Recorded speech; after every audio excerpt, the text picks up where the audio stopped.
This was a twisted behavioral experiment, treating humans like dogs. In broad daylight, a woman was kidnapped, drugged, and taken to a dark and terrifying experimental facility. Her body was chained, and no matter how hard she struggled, she couldn't break free. A collar was fastened around her neck, locking her inside a kennel. No matter how much strength she used, she couldn't remove it. She began to cry out for help, wondering if there were others trapped like her, but no one responded. A deep sense of despair filled her heart. The next day, someone brought her a tray of dog food. She screamed desperately, demanding answers, but before she could finish, the person silenced her coldly. When she asked where the bathroom was, he pointed behind her.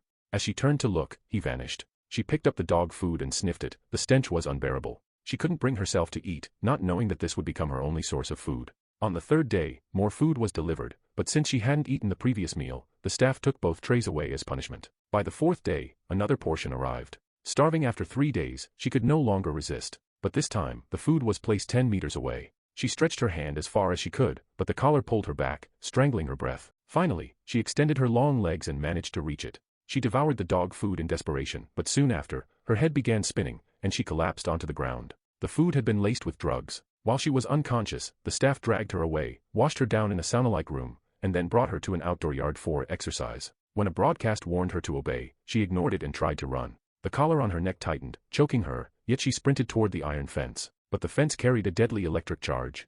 The moment she touched it, her body convulsed, and she blacked out. When she woke up again, she was back in the kennel. Just then, she heard a man's voice. Curious, she peered out and saw another dog head in the adjacent cage. The two began talking.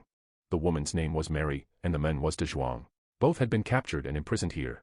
Soon after, the staff delivered more dog food. By now, Mary had gotten used to it and ate quickly. De Zhuang, however, refused to eat and even spat inside, angering the staff. An enraged guard stormed in with an electric baton. Mary tried to step in but only got herself beaten. De Zhuang too was left bloodied. When they regained consciousness, they found themselves in neighboring cages. Determined, they began planning an escape. The next time food arrived, De Zhuang seized the chance. He struck the staff member with a brick, knocked him out, and took his keys. They managed to unlock their chains and were moments away from freedom. But shockingly, Mary turned on De Zhuang, knocking him out and calling the guards back. What was really going on here?